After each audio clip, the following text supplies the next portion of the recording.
Hello, everyone. Welcome to the Yoga Corner. My name is Shelby Phoenix, and I am a yoga and mindset coach, and I help yoga teachers overcome fear and self-doubt so that they can confidently kickstart their yoga career. On Yoga Corner Chats, we are going to be joined by Hailey Curtis. Hailey is a certified life coach who helps her clients accomplish goals filled by self-love. She is also the host of the podcast Self-Love Actually, which provides guidance and support along your self-love journey. And Hailey and I discovered Hailey because we actually had the same marketing coach, Roselle, and I was drawn to the theme of her work, which is self-love. So without further ado, let's welcome Hailey. Hi, Hailey. Hey, How are you today? good. How are you? Oh, Can you sorry, hear I me? lost you there for just a second. Can you hear me now? I can hear you now, yes. Awesome. How are you doing today? I'm good, thank you. Um, Awesome. if it's okay with you, I like to start these interviews by having us take a couple of deep breaths together. Is that Yeah, okay? of course. Awesome. And if anyone's listening now or joining us on the recording, I invite you to take some breaths with us as well. So Hailey, if it feels safe and good in your space to gently close your eyes, I invite you to do that now. Relax your shoulders, relax the muscles around your eyes and your jaw, and start by taking a deep inhale through your nose, filling up your belly and filling up your lungs, and exhaling out. Another full deep belly breath in, and empty. And one last time together, fill up all the way and let it go. And whenever you feel ready to open your eyes back up. That was lovely. Oh, thank you. I think it helps me anyways with my nerves a little bit. Yeah. Oh, absolutely. Going live. I don't know why, but every time I go live, I'm like, it's a different type of nervous energy. So that helped just reset. So thank you for that. You're welcome. So let's just start by having you introduce yourself and your business. Yeah, so I'm Hailey. I'm a certified life coach and I specialize with self-love. So, really helping people figure out what it is they need to do to better love themselves. A lot of times people come to me and they're already on their self-love journey, and there are certain things that are just kind of preventing them from truly leveling up and prioritizing themselves, whether that's self-doubt getting in the way, or their conditioning, believing that I've always been this way, so therefore I am this way, and Right. having those limiting beliefs prevent them from moving forward. So we kind of work together and figure out how to move beyond that, how to rewrite the story, and also like empower them to like actually do what they set out to do, Yeah. or at least the work with me. I have my dog on my lap right now. This is Noodle. Hi, Noodle. I heard about you on Haley's podcast yesterday. So Yes, cute. thank you. Noodle the poodle. Yes, that's him. Aw, so cute. Um, you have a really beautiful self-love journey. Would you want to share a little bit about that? Yeah, sure. So I think my like self-love awakening, which is like the moment of like, wow, I'm choosing to love myself now. That was in 2019. And I just got to a point where I was just kind of sick of the way I was living. I wasn't happy in my relationships. I wasn't happy with my career. I wasn't happy with where I lived. Like nothing in my life seemed to give me pleasure. Yeah. And but yet like I put so much energy out towards other people and making them happy. And Mhm. there was something that kind of shifted in me that made me realize I need to do more for myself. Yeah. And so I identified like, what is that? Because I knew I needed to love myself. And I know a lot of people say that they love themselves, but I hated myself. Yeah. I did hate myself. There wasn't really love there at all.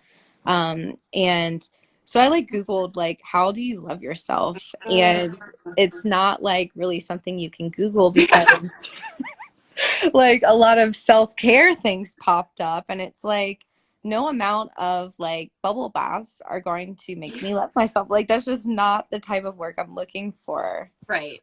um and so I kind of identified working out, just moving my body, as a way to love myself, not only mentally but physically too. Mm, Mentally, physically. So I started doing that, and I felt a lot better. And I felt so proud of myself yeah. for, showing up for myself in that way. I like started feeling more confident about the way I was looking because my hard work it was paid off, mentally and physically. Yeah. And so I just continued to do that. And then I continue to kind of question, how else can I kind of give back to myself in this way? And so I kind of like cleaned up little aspects of my life. Like I wasn't happy with my relationship. So I addressed that. I set more boundaries, which was really helpful. And then just slowly but surely, like I moved into a place that like I was happy with. And then the biggest one was my career. Yeah. And I knew for a really long time that I didn't want to do what I was doing. I was a graphic designer for 5 years, and I was in the corporate world. And I would literally like sit at my desk and listen to like all these entrepreneur podcasts. And I'm like, oh my gosh, like they're doing it. I'm so jealous. And I came across, this must have been in like, um, yeah, so the awakening was early 2019. So this was like early 2020. I knew that with my journey of self-love, I knew I had to like honor myself by changing my career. And Yeah. it just seemed so daunting because I'd spent so much time into graphic design that, I was 5 years in. Yeah. I had this experience. And basically I was going to be taking like a step down, like I'd be in an entry position. And Right. that was daunting. Not having insurance and no 401k, working for yourself, all of that was very daunting. But my heart kept pushing me towards that. And it became just something I couldn't really ignore anymore. So I started exploring that as an option. Um, and so I started looking into what do you want to do? And that was really fun for me to just kind of explore and figure out like, what do you like? What sets your heart Mhm. on fire? What do you want to wake up and do every day? And somehow I stumbled upon coaching, and I was like, what is this? This sounds perfect. Like, one of my passions is helping other people. And so once I found coaching, I was like, okay, this is what I want to do. And just from there, it was little steps at a time. And I launched my business in March of 2020, like right when the pandemic happened. Amazing. Yeah. So I faced a lot of challenges with that. But it's taught me so much. And I created that life coaching business alongside while having a full-time job. Yeah. And so I like slowly but surely started to create this other like launching pad for myself to make that leap. And in December of 2020, I was laid off of my full-time job. And I was like, okay, I could either go back and find another full time job that's safe and secure and Mhm. definite, or I could finally like make that leap. And I decided to make the leap because I was like, you know what? You've done so much work. This is the universe like handing you this Yeah. opportunity, and you need to take it. And so I did, and it's just been so much fun. I created another business that kind of like has all of my passions together with like graphic design and branding. So I do a lot of like social media work and make sure like branding streamlined across that. So I have that business that I run, and then I also have like my life coaching business. And I'm just so grateful that I was laid off and that I chose to like trust myself and go this route, because I feel like it's like my self-love journey led me to that moment. Yeah. Yeah. There's so many things I want to ask you about this self-love journey. Like one thing is that you said, I was listening to your podcast yesterday, and one thing that you said that really stood out to me, and I think is a part of your story, is that self-love is about self-awareness. Mm-hmm. And so I'm wondering, like, as you're on your self-love journey, right? You're going from starting in a place where you like said you hated yourself. And then along your journey, like you ended up being able to manifest and create and build these businesses. So Mm-hmm. I'm wondering, in your journey, where does this idea of self-awareness come into going from hating yourself to being like an empowered business owner? Yeah, that's a great question. I think the awareness really, it had to come in the beginning. Like I think any sort of like growth that you're going to do, it's going to start with awareness. You have to kind of be aware of what you want to change. And I think Yeah. I had to be aware of the fact that I hated myself and that I wanted to change. Because I Yeah. think I went through a lot of my life just kind of suppressing that Yeah. and not acknowledging it and not giving it the time of day and really focusing on other people and helping them and making them happy. But it took that awareness in the very, very beginning to be like, okay, something's off. I'm not happy. Yeah. Like even noticing that you're not happy takes awareness. Right. Yeah. Yeah. I remember um, in 2020, at the end of 2020, I was taking my yoga teacher training and I was really unhappy, but I couldn't really pinpoint why. And my yoga teacher was like, "What do you want?" And it took me off guard because I'd never thought about it. Like, what Yeah. do I want? And I went home. She's like, your homework is to go home and like take time and write down, like, what do you actually want in your life? What does your like life look like when you are addressing this question? What do you want? And just that like simple exercise changed everything because I was fostering that self-awareness. I was Mm-hmm. suddenly like, okay, this is what needs to change so that I can make what I want actually happen. Right. So I think that's a really, really great thing because, like, right when you like look up self care, self love, it's like bubble baths, face masks, like um, wake up early and have a routine, Yes. um, and that does not address the deeper issues of like what do you want and how do you Right. foster that. And when you were telling your story, I wanted to bring this up because I thought it was kind of funny. You were talking about how you were like allowing yourself to try different things to try to like figure out what you like. And you talked about how you bought yourself a longboard. Yes. So if someone is trying to cultivate some awareness about themselves, um, can you share a little bit about your story of fostering self-awareness and Mhm. how someone else might be able to start that journey? Yeah, that's a great question. I think self-discovery is like a big part of that. If you don't know where to start and you haven't really started a practice of self-awareness and being in tune to what you want, you need to get to know yourself a little bit more.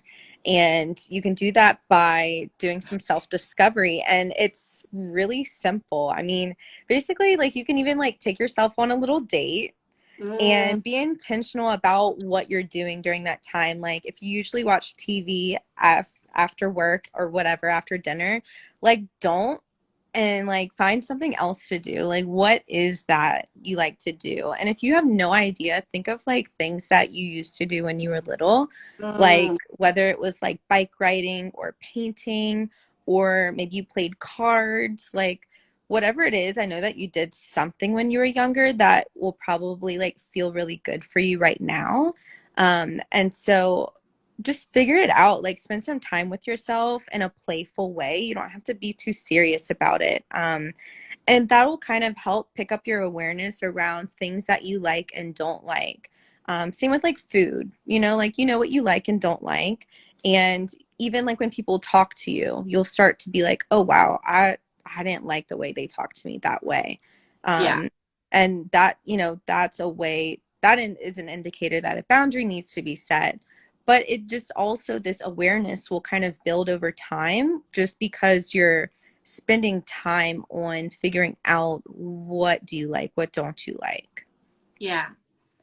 Um, Another thing about boundaries, because I know that's something that's talked about a lot, and it's a word that is, all over social media, coaches, therapists, like everyone is talking about that.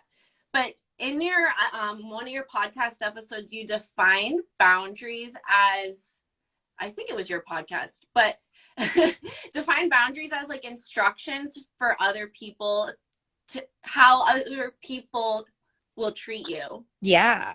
Um, so can you just in case anybody is not clear, like what is a boundary? What does it mean and how can you establish a boundary with someone? Yes. Great question. So a boundary is like basically communicating your needs to someone. And it's not always easy to do. Yeah.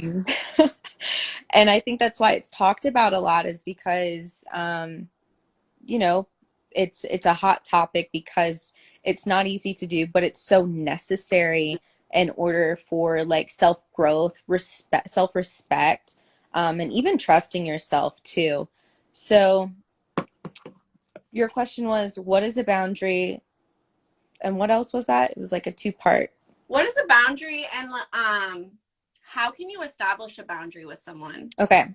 So establishing a boundary, like I said, it's a matter of communicating your needs. Um, and this is something that I've learned from Amy Fiedler. If you don't follow her, she's a boundary queen. Ooh, And she recommends communicating from the I perspective. So if someone does something to you, you need to communicate it like, that hurt my feelings. I would feel better if you didn't yell at me. Or like, I don't want to be yelled at, so I'm not going to communicate with you until we can talk. right. Rather than, you need to stop yelling at me. You need to do this, this, and this, because they're going to feel attacked. Right. So communicating from the I perspective is so key on so many levels, not just boundaries, but I feel like you are entitled to the way you feel. No one can take that from you. So Yeah. communicating from the I perspective is so empowering because it's like, it's definite. No one can argue with the way that you feel. Um, so I'd say implementing it by using that I perspective and then just communicating in a way that protects yourself. Like if someone does something that is like triggering for you, communicate to them like, hey, that isn't going to work for me anymore. Or, hey, when you're late to this meeting, I feel like my time isn't valued to you. Yeah.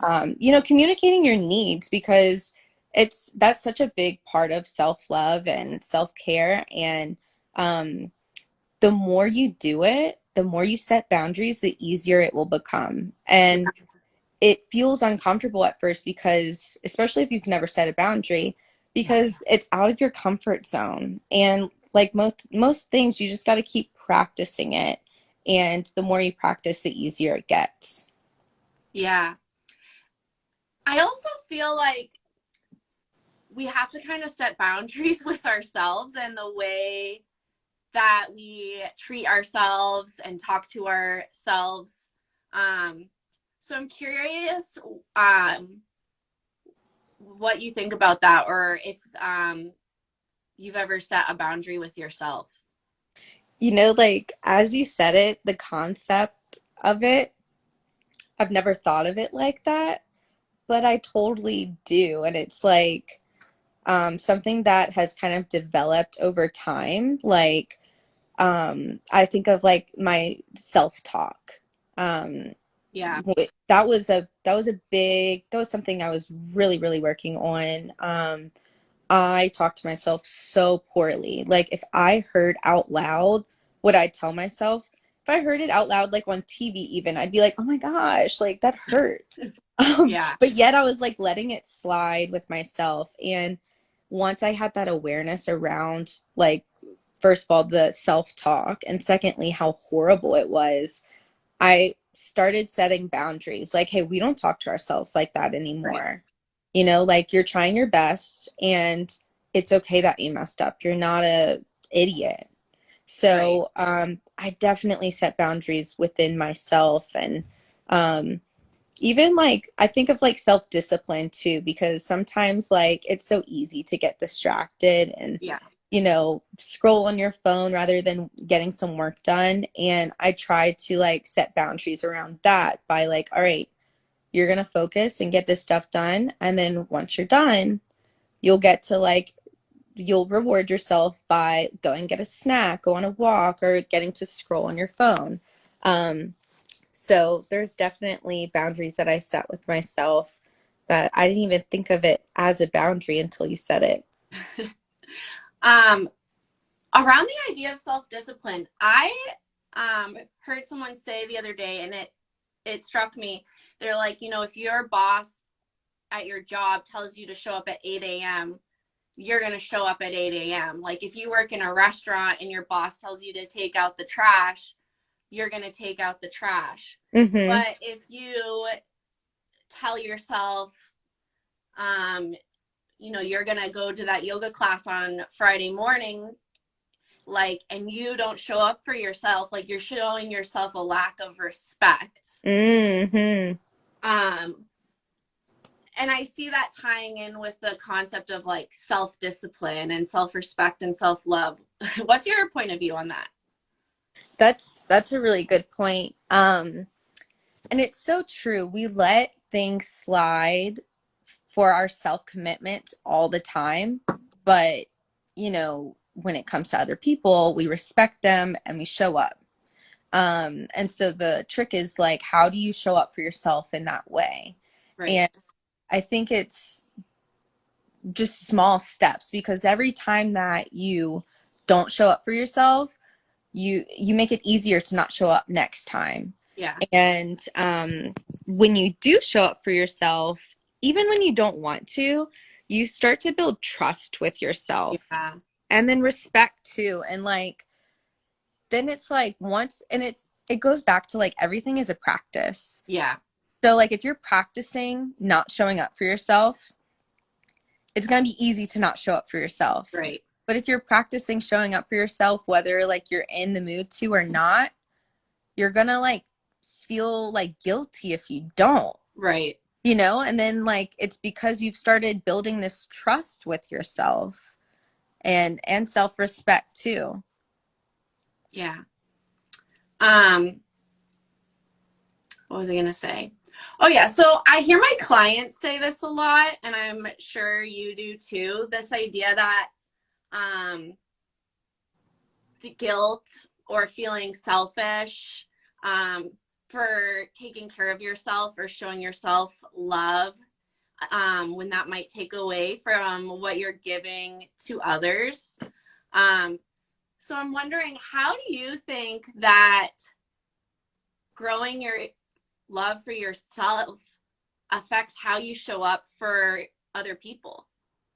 Yeah. um I used to, like, before I started my self-love journey, I've heard like you can only love people so much, but like when you like up to the capacity of your self-love. And I was like, no, that's not true because like Mm, I love other people and I love other people more than I love myself. And I think it was just such an imbalanced viewpoint. And I'm able to see that now because I'm kind of on the other side of things. I do think I love myself the most out of everyone in this world, which is how it should be. And yeah, now that I'm at this perspective, my capacity to love is like so much more abundant yeah, than it was before.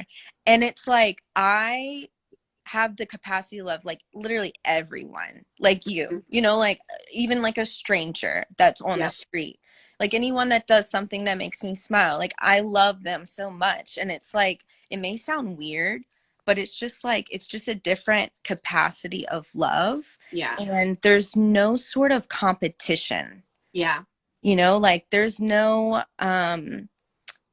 boundaries with the competition. So it's not right, like I think that like I can't show someone love because we're competing against each other. It's like, yeah, no, like I want the best for you too. Like there's no threat involved. yeah, Um, so I feel like that's a big part of when you love yourself first, you just have a way bigger capacity for love of like others, and especially those in your life, yeah, your loved ones. And I feel like they can feel the difference too, because mhm, it's deeper and it feels good. And like even strangers feel it, you know, yeah, you kind of carry it in your energy. yeah. And also, I think like love is not a non-renewable resource. Like there's not a set amount, and like if you give too much to yourself, you won't have extra to give to other people. It just grows and grows as you nurture it, I feel like. Exactly. Yeah, Um, absolutely. so how can the way we were conditioned or raised, or the place where we grew up, how can that affect our concept of self-love? So, our conditioning plays a huge role when it comes to the way we view ourselves, because it essentially like created who we are. In our mind, when we think of like who we are, it's made up from our conditioning. And a lot of times that conditioning isn't in alignment with where you're trying to go, who you truly are. And Yeah, so it can prevent you from like really stepping into that like best version of yourself. yeah, And like let me just give you an example. Like growing up, I like religion is a big conditioning, and so are like society, your parents, your school, your work, like those are big like umbrellas of conditioning. But I feel like with me and religion, I took the golden rule very, very seriously, like treat others the way you want to be treated. right, So, and it's not necessarily a bad thing, right? Like treating others the way you want to be treated, that's a good thing. um, but I took it so seriously that I didn't treat myself the way I wanted to be treated. mm, I was right, always thinking about other people. And so it took me to realize, wait, I've been excluding myself this my whole life. right, And so it was part of my conditioning kind of to not really include myself though. right, And so that is like an example of how my conditioning prevented me from truly like going within, because everything was always so like external. right, You need to show up for them, you can't you have to be polite, you shouldn't say bad words, like all of this is part of your conditioning. And it can also kind of dim your light, especially if you want to be expressive in a certain way. right, So our conditioning has a big role. And I think when it comes to self-love, we have to relearn a lot of things. We have to kind of go back and figure out what are our patterns?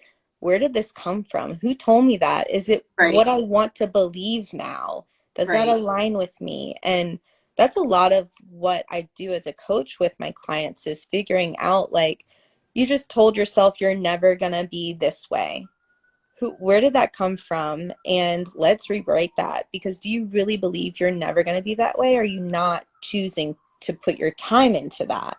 Right. And so it's just rewriting these beliefs that we've been conditioned to believe that are more empowering and enable you to like tap into that self-love. Right.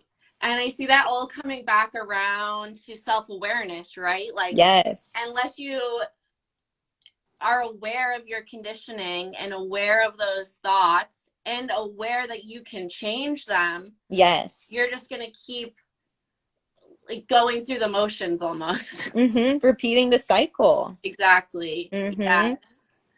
Um, so your podcast is called Self Love Actually. Yes. So I'm wondering, what is self love actually? Like, how do you define it? I think that like defining self-love or like self-love actually. Like, defining self love. Okay. I think that it's something that we were all born with, and that it's our conditioning that has prevented us from truly tapping into it. Yeah. Because when you think of yourself as a kid, we may not have had that language like I love myself, but Mm, we definitely did. And it's our conditioning as we learned more and were conditioned more as we grew up. We just grew apart from ourselves. yeah. So I do think that self-love is already within us. The love that we seek from other people, like it's already within us. Mm, And it's just a matter of kind of finding it, rediscovering that part of you. yeah. I almost see it as, right, like when you, like for your self talk, right? Like the things you say in your head, the foods you eat, like the way you treat your body, like going after your true like dreams and desires, all that's Mm-hmm. part of self-love, right? But Yes. and we want that, like if you, I don't have kids, but I know parents want that for their kids. Or if you Mm-hmm. see, I was a teacher, like you would never treat a child the way most adults treat ourselves. So it's I think a lot of self-love is thinking, how would I treat a child, or how would I treat Mm. myself as a child? Yes. um and when you think about that and you're like, I would never tell a child like that they suck, you should just quit. Like, Yeah.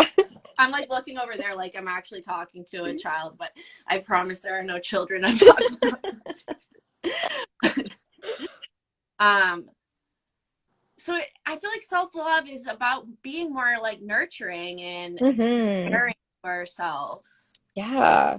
And it's like, it's a matter of the present moment, but putting your future self first and also Mm, honoring your inner child. So it's yeah, like taking care of the future and past, but in the present, right, like actively eating the nutritious meal that's going to make you feel good.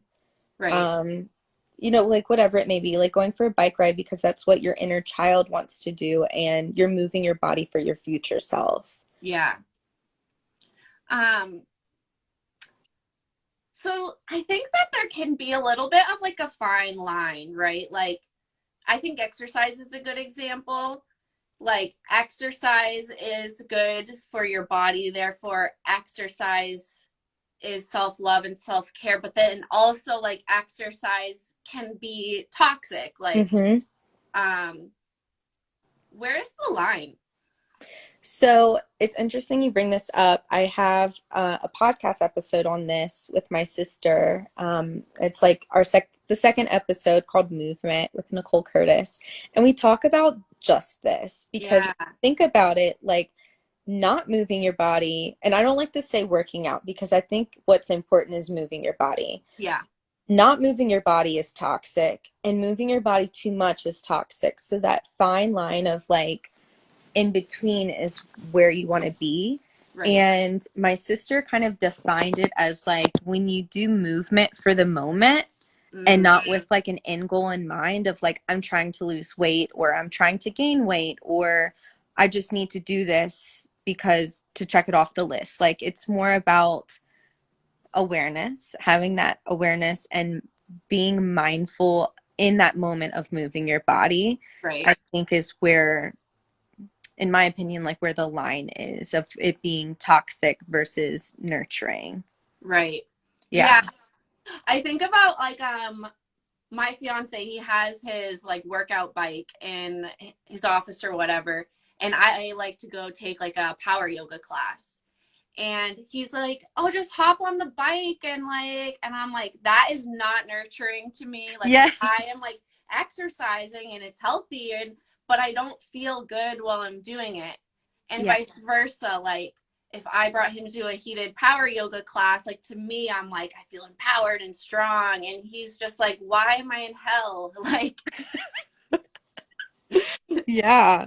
but finding what is nurturing and feels good is more important than what you're actually doing, it seems like. Yes. Yes. And I mean, that's a perfect example of like everyone is so different. Yeah, Like and to each their own, like it doesn't really matter, like as long as you're like taking care of that future self by moving your body, right, like for the moment of what feels good for you. Like if you don't like to run, don't run. Like right. there are other ways of moving your body that can be like more empowering, like you said. Yeah. Um, so your coaching business, you help other people set and accomplish goals that are fueled by self-love. Yes. So what does that mean? So basically, a lot of times people will come to me with like a certain goal in mind. I feel like a lot of people kind of do that with a coach, like, hey, I'm trying to start my own business, or I'm trying to launch an ebook. I'm trying to think of other things that my clients have accomplished. I mean, and some are like more like less tangible. Some are just like, I want to um make sure, like I want to work on my self-talk. I want to set better boundaries. Right, I want to be able to say no. I want a better work-life balance.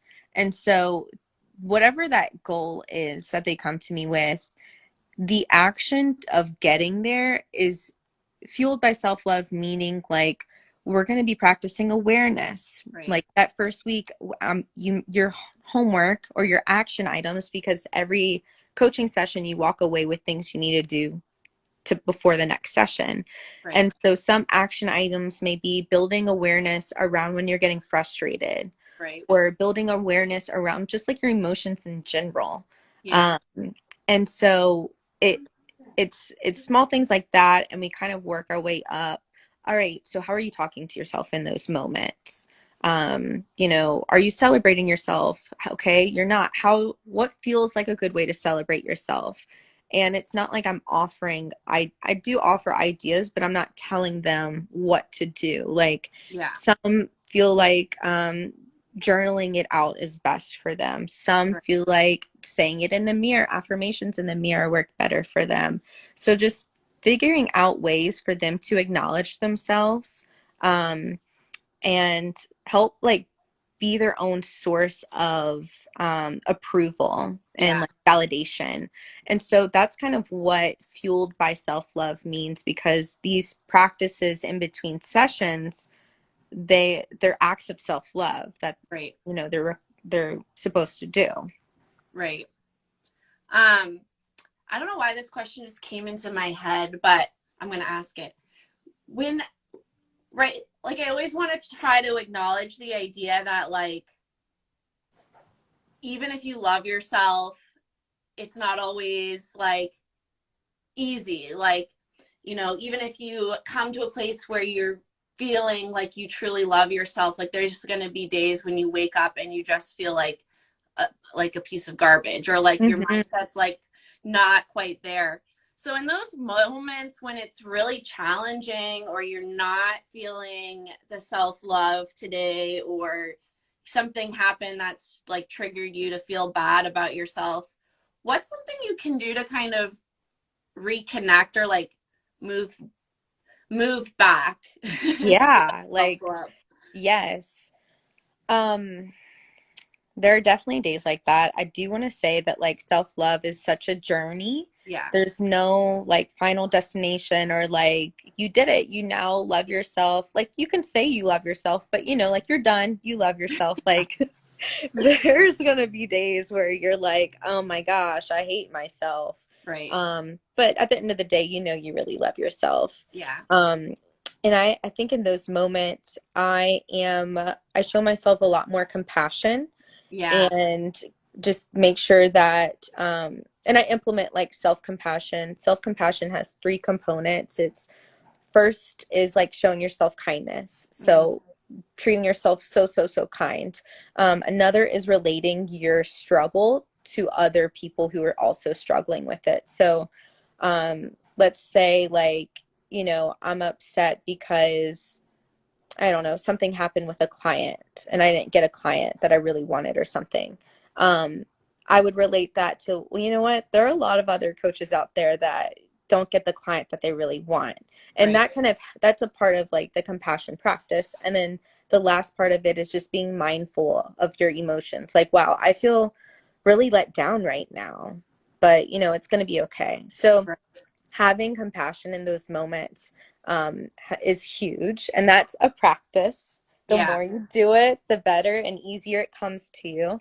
And then a really easy go to is tapping into your inner child. Mm, So, like when I don't even have the capacity in my mind to really do compassion because I'm just so mad, um, I'll do something that my inner child needs. And yeah. it's as simple as like sometimes, like the other day, I felt overwhelmed and I just went outside and it was raining and I just like stood there and Mm, like just breathed in the rain and like went back. I mean, it might have lasted 30 seconds of me just being outside, but it gave me what I needed yeah. to kind of like release and move on. And I recommend if you aren't sure what your inner child likes, I recommend journaling about it and just thinking of the things that your younger self enjoyed doing. Okay. This will come in handy for those moments of like, you know, your lows, and also it'll come in handy for your self discovery. Yeah. Can you say again, just to summarize, what the three things Yes. were? Yes. So self compassion is self kindness, and then relating your problems to common humanity. And then third is being mindful. Oh, that's really great advice. Thank you. Yes, there is a lot more on that by Dr. Kristen Neff. She has a book called Self Compassion, and I've learned all of my like self compassion stuff from her. So like if that's something that interests you, there's a book, there's a workbook. She has a TED Talk. Start there All um, right. because she just has so much to say and she gives you like her real life examples of how she started implementing it and Yeah. how she started studying it, and it's just she has a really cool journey and it humanizes it, you know. It's like, Yeah. oh, she had it worse, or not worse, but she had it bad too. Right. um, and so yeah, I really love self-compassion. It's a big part of like my practice as like a coach too. It shows up in my coaching. Yeah. Thank you for sharing that resource. I will definitely Yeah. check her out. I love TikTok. Yes. They're my favorite. Um, so I've mentioned it a few times. It's on my mind because I listened to a few of your episodes yesterday and I loved your podcast. It was so, it just felt real and honest. And I spend a lot of time in my car. So I'm always like looking for podcasts to listen to. And I felt like I learned a lot. Um, Thank you. so your podcast is called Self Love Actually. So I'm wondering, who is it for, and what can people get out of it? So it is for someone who wants to love themselves more, whether they, you know, are at the position where they're Googling, how do I love myself? You know, whether they're at that awakening or they've been doing some work and they've built that awareness and they're on their journey. So it's really for anyone who is open to receiving and, being, investing in them the time in themselves to learn more about how they can love themselves. Um, so you said who was it for and what was that second People get question? out after the. Okay. So people will get out of it. I think it's just like you're going to learn something that I hope that you learn something that resonates with you that you didn't think of that before in that sort of way, and it just lands with you in a way that you're like going to remember after listening to the podcast. Just because there are different themes of self-love, and when I created the podcast I wanted it to be that space of something that defined what love even, I mean, self-love even is. Yeah. And so the topics are something that I kind of chose around just different themes that I think of that are important to self love. So if you're interested in listening to it, it's available on all platforms. You don't have to listen in any sort of order. I recommend like picking a topic that speaks to you and just seeing what you get from it, because like all the topics I feel like I knew so much about, but I learned so much Mhm. just from having a conversation around it with other people. Yeah. Um, One thing you ask all your guests at the end of your podcast episodes is what is your favorite self-love practice? Yes. So I thought I'd turn the tables and ask you. Mm, I was not prepared for this. Um, hmm. Now I feel like every time I would ask someone, they would get puzzled and couldn't think. I think a big, big self-love practice for me, is like being my own best friend in my head Yeah.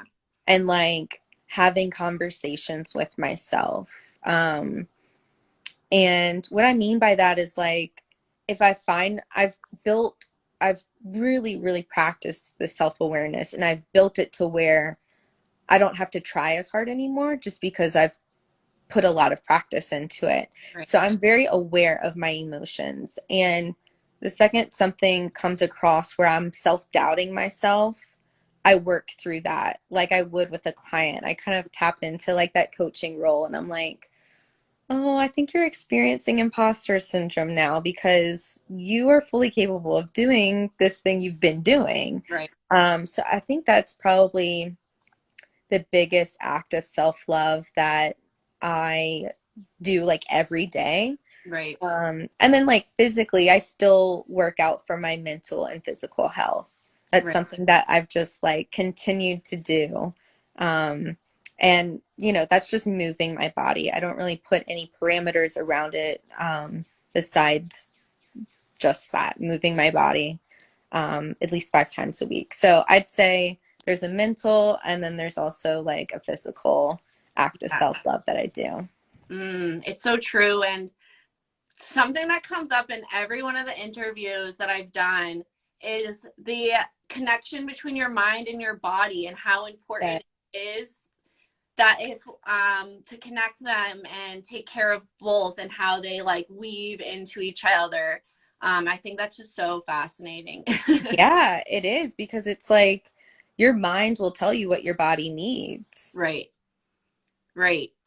um and I think that like when you are having a struggle with your mental health, it's not necessarily the first thing you think of to, you know, oh, maybe I should be incorporating more movement into my day. Or, Mm-hmm. if you're having aches or pains or whatever is going on, you're not necessarily like, oh, maybe I should talk to someone about how I'm feeling. Yeah. Yes, because we store so much of like our emotions inside of our body. Yeah.